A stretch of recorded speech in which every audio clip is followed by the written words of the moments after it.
Very very welcome to all. Exam fighter number 1 पे आप सभी साथियों का स्वागत है। यूजीसी नेट जीआरएफ हिस्ट्री की क्लासेस प्रतिदिन इवनिंग में आपको मिल रही है और आज हम लोग पढ़ने वाले हैं रैयतवाड़ी व्यवस्था।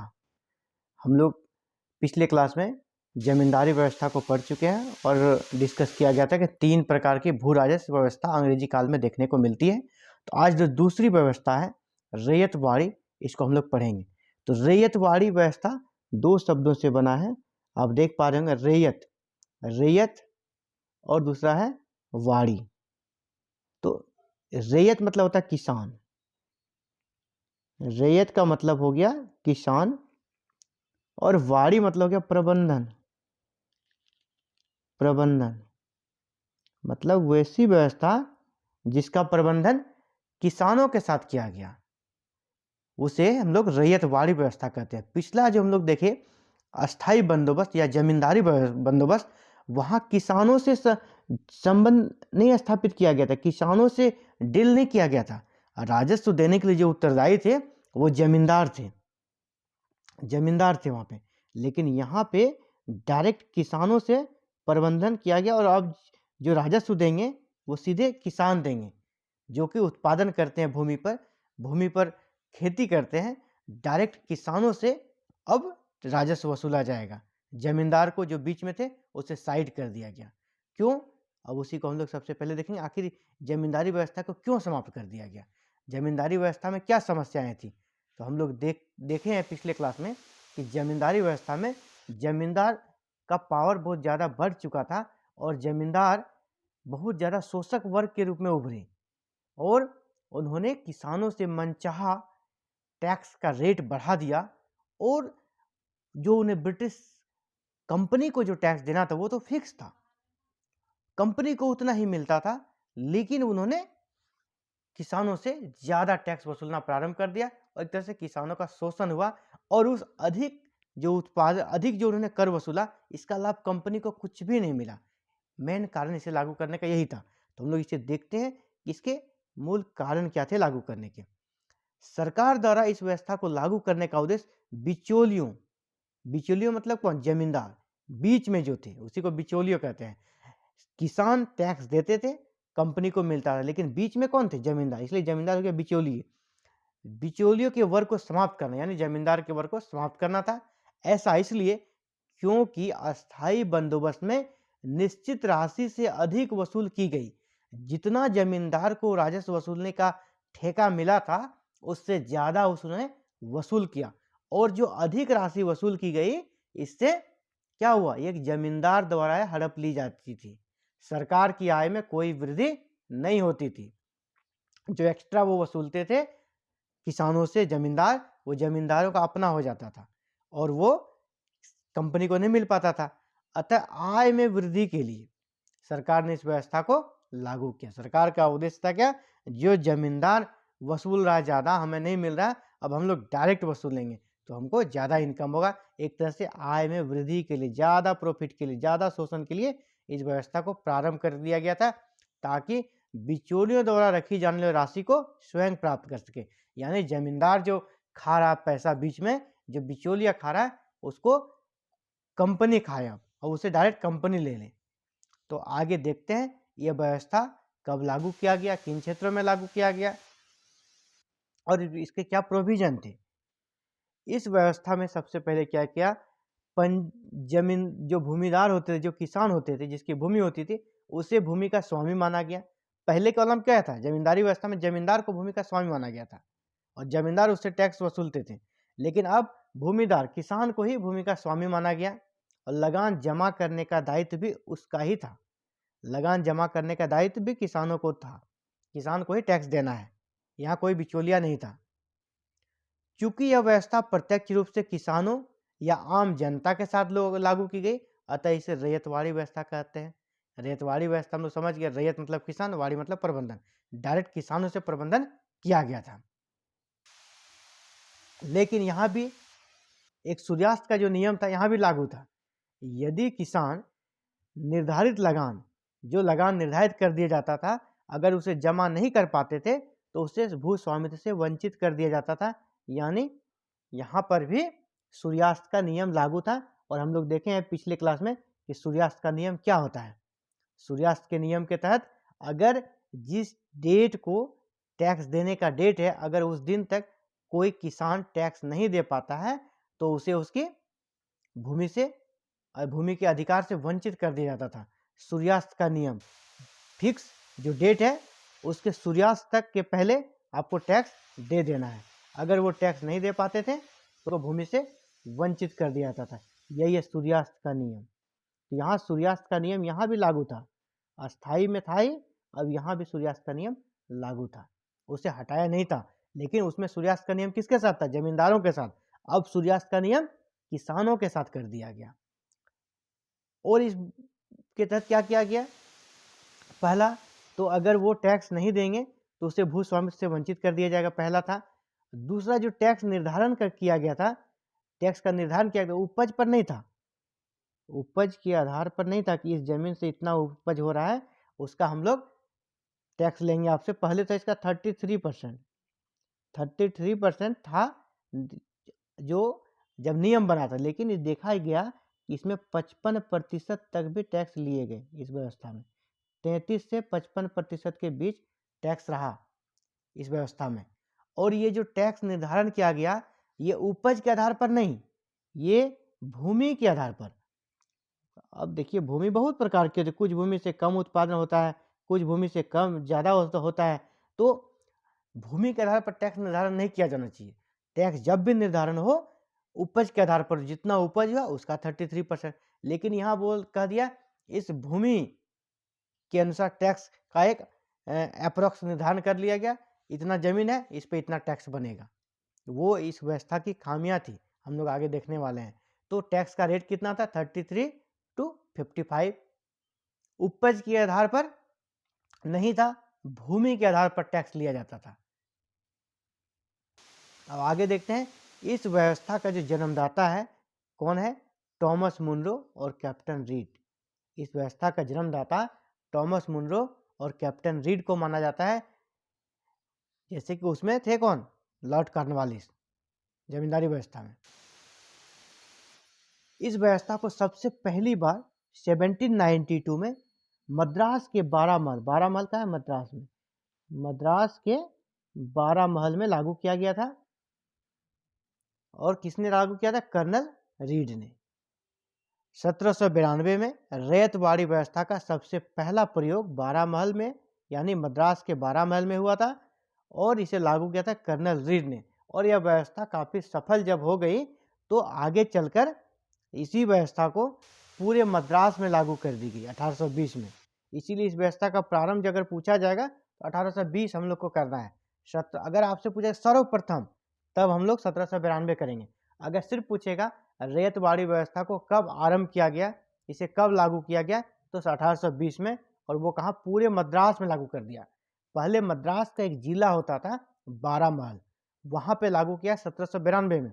लेकिन 1820 में जब इसकी देखा कि नहीं ये अच्छी व्यवस्था है तो इसे पूरे मद्रास में लागू कर दिया गया। और यहाँ से इस व्यवस्था को सुचारू रूप से चलाने के लिए मुनरो, यहाँ पे पहले रीड थे, बाद में मुनरो को मद्रास का गवर्नर नियुक्त कर दिया गया। अब मुनरो मद्रास के गवर्नर हो गए। इसीलिए इस व्यवस्था का जनक में रीड और मुनरो दोनों को माना जाता है कि मुनरो ने जब उसे पूरे मद्रास में लागू किया तो काफ़ी शानदार तरीके से इसे जमीन पे उतारा और लागू किया। इसीलिए इस व्यवस्था के जनक रीड और मुनरो दोनों को माना जाता है। इसी तरह आगे बढ़ते हुए इस व्यवस्था को 1825 में इसे बम्बई में भी लागू कर दिया गया और 1858 तक यह संपूर्ण दक्कन क्षेत्र में लागू हो गई। लेकिन मूल रूप से सबसे ज़्यादा इस व्यवस्था का प्रभाव देखा जाता है मुंबई और मद्रास में।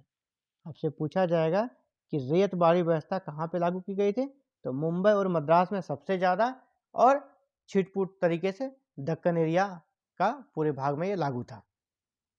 इस व्यवस्था में क्या हुआ कि जिस प्रकार से उसका विस्तार हुआ देखा जाए तो पूरे भारत के लगभग 51% 51% जो भूमि थी उस पर यह व्यवस्था लागू थी। ये भी पूछा जाता है रैयतवाड़ी व्यवस्था भारतीय भूभाग के या ब्रिटिश प्रांतीय भूभाग के कितने क्षेत्रों में लागू था, तो 51% में लागू था ये व्यवस्था। इस व्यवस्था का देखा जाए तो ये एक पॉजिटिव व्यवस्था थी, सकारात्मक व्यवस्था थी, क्योंकि किसानों से सीधा संबंध स्थापित किया गया था। लेकिन इसका नकारात्मक प्रभाव भी पड़ा, इसे हम लोग अब देखेंगे इसका आखिर प्रभाव क्या पड़ा। व्यवस्था तो अच्छी थी लेकिन इसका परिणाम अच्छा नहीं रहा, इसे हम लोग देखने वाले हैं। तो प्रभाव में हम लोग देखेंगे इस व्यवस्था का प्रभाव क्या रहा। इस व्यवस्था से ग्रामीण समाज की सामूहिकता स्वामित्व की अवधारणा समाप्त कर दी गई। पहले होता था क्या कि गांव में बहुत सारे जो घर होते थे, बहुत सारे लोग होते, आपस में मिलजुल कर सामूहिक रूप से रहते थे। अब क्या हो गया, सबको अलग अलग जमीन का मालिक बना दिया गया और उसके सामूहिक स्वामित्व की जो अवधारणा थी वो पहली बात खत्म हो गई। अब जमींदारों को जो हटा दिया गया तो अच्छी बात थी, बिचौलिया चले गए, लेकिन ब्रिटिश सरकार जमींदारों से कम नहीं रहे। अब ब्रिटिश सरकार ही जमींदार के रूप में आ गए, क्योंकि जैसा हमने पहले भी कहा कि 33% टैक्स का निर्धारण था इस रेतवाड़ी व्यवस्था में, लेकिन लिया गया जब इसको कहीं के देखा जाता है 55% तक वसूला गया। यानी तब तो वही बात होगी जो जमींदार कर रहे थे। जमींदार को जो फिक्स किया गया था, जमींदार उससे ज़्यादा वसूलते थे। आज वही काम कौन कर रहा है? आज वही काम ब्रिटिश कर रही है, अंग्रेज कर रही थी। यानी जमींदार जो शोषक वर्ग थे उसका स्थान ब्रिटिश सरकार ने ले लिया और अब ये शोषण करने लगी और अधिकाधिक राजस्व वसूलने के लिए, अधिक से अधिक राजस्व वसूलने के लिए मनमाने ढंग से भू राजस्व का निर्धारण किया जाता था। अब हो गया क्या, कुछ उसको समस्या हुआ, ज़्यादा पैसे की जरूरत है तो क्या करना है, किसानों पर टैक्स बढ़ा दो और किसानों को अधिक कर देने के लिए बाध्य किया गया, क्योंकि यहाँ भी सूर्यास्त का नियम लागू था। अगर सूर्यास्त के पहले ये टैक्स नहीं दे पाते थे, जिनकी जो नियत तिथि दी जाती थी उस तिथि के सूर्यास्त के पहले, तो इन्हें भूमि से वंचित कर दिया जाता था। और इसके साथ इसमें एक प्रोविजन ये भी किया गया था, अब जो भूमि थी, भूमि का स्वामी, अब जो जमीन था, जमीन का स्वामी जहाँ पहले जमींदार हुआ करता था, अब जमीन का स्वामी किसान हो गया और उसे भूमि को गिरवी रखने का भी अधिकार दिया। अब वो उसको गिरवी रख सकते थे, बेच सकते थे, बेच भी सकते थे। तो जब ये लगान नहीं दे पाते थे, टैक्स नहीं दे पाते, तो क्या करते थे, ये फिर जमीन को गिरवी रखने लगे। किनके पास? महाजनों के पास, महाजनों के पास ये गिरवी रखने लगते थे और उसके बदले ये सूद पर पैसा लेते थे, सूद पर महाजन से पैसा लेते थे। और इस प्रकार इस व्यवस्था ने एक नया शोषक वर्ग को, नया दमनकारी वर्ग को पैदा किया, जिसे महाजन वर्ग कहा जाता है। और इस महाजन वर्ग ने अंग्रेजों के साथ मिलकर साठ-गांठ करके इन भोले भाले किसानों के जमीनों को हड़पना प्रारंभ कर दिया, क्योंकि लगान की दर इतनी ऊंची थी कि उनके पास लगान देने के बाद, टैक्स देने के बाद कुछ बचता नहीं था। और जब वो बचता नहीं था तो फिर महाजन के पास जाते थे और महाजन से पैसा लेते थे, महाजन से पैसा लेते थे सूद में। और सूद इतना ज़्यादा रहता था कि कभी भी उनका इस प्रकार का सिचुएशन बन ही नहीं पाता था कि वो सूद को छोड़कर मूल को भी चुका सके। और ऊपर से कभी कभी ये जो महाजन वर्ग थे धोखाधड़ी भी करते थे। अब आपसे हम, इन्होंने 500 अगर किसी किसान ने उधार लिया, 500 किसी किसान ने ऋण लिया, अब उस पर ये कभी कभी क्या करते हैं, 500 पर एक जीरो लगा दिए, 5000 हो गया और उस पर किसानों का अंगूठा ले लेते थे। और किसान अब ये 5000 का सूद भरते भरते जिंदगी उसकी कट जाती थी और ये इसे चुका नहीं पाते थे। तो फिर वही सूर्यास्त का नियम लागू हो जाता था और उसकी जमीन या तो ब्रिटिश सरकार हड़प लेती थी या इस 5000 के बदले किसान क्या करता, जमीन ही दे देता था महाजन को और उसके यहाँ नौकरी करने लगता था, उसके यहाँ दास के रूप में कार्य करने लगता था। यानी इसका प्रभाव ये हुआ, एक तो महाजन वर्ग ने उनका शोषण किया, ब्रिटिश सरकार ने शोषण किया, इसके बाद उसे जमीन से भी हाथ धोना पड़ा, जमीन भी उसके हाथ से निकल जाती थी और वह ऋण के जाल में, इसको कहते हैं ऋण जाल, सूद के चक्कर में ऋण जाल में फंस जाने लगे किसान।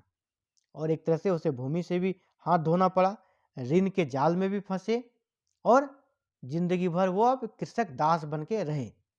एक तरह से यहाँ पर भूमिहीन मजदूर वर्ग का या इसी व्यवस्था से उदय होता है, महाजन वर्ग का इसी व्यवस्था से उदय होता है। ये इस व्यवस्था का बहुत गलत प्रभाव पड़ा।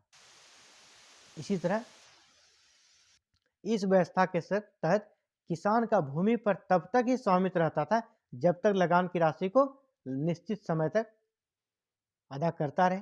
यानी जब उसे जो डेडलाइन दिया गया था सूर्यास्त के नियम के तहत, जब तक वो देता रहेगा तब तक ही भूमि का स्वामी है, और जिस दिन उन्होंने देना बंद कर देगा तो उसे भूमि से बेदखल कर दिया जाएगा। बेदखल मतलब भूमि के स्वामित्व से वंचित कर दिया जाएगा। अधिकांश क्षेत्रों में अधिक राजस्व प्राप्ति के लिए लगान की दरें काफ़ी ऊंची रखी गई थी। इससे अंग्रेजों को फायदा था, लगान की दर ऊंची रहेगी तो उसे ज़्यादा टैक्स मिलेगा, और जब लगान की दरें ऊंची होती थी और उत्पादन कम होता था तो ये लगान नहीं दे पाते थे, और उससे भी फायदा था कि लगान जब नहीं दे पाते थे तो महाजन वर्ग अंग्रेजों के साठगांठ से ही थे, अंग्रेजों के सानिध्य प्राप्त था महाजन वर्ग को, और उनसे भी वो अपना मनचाहा कभी भी महाजन वर्ग से भी डिमांड कर देते थे।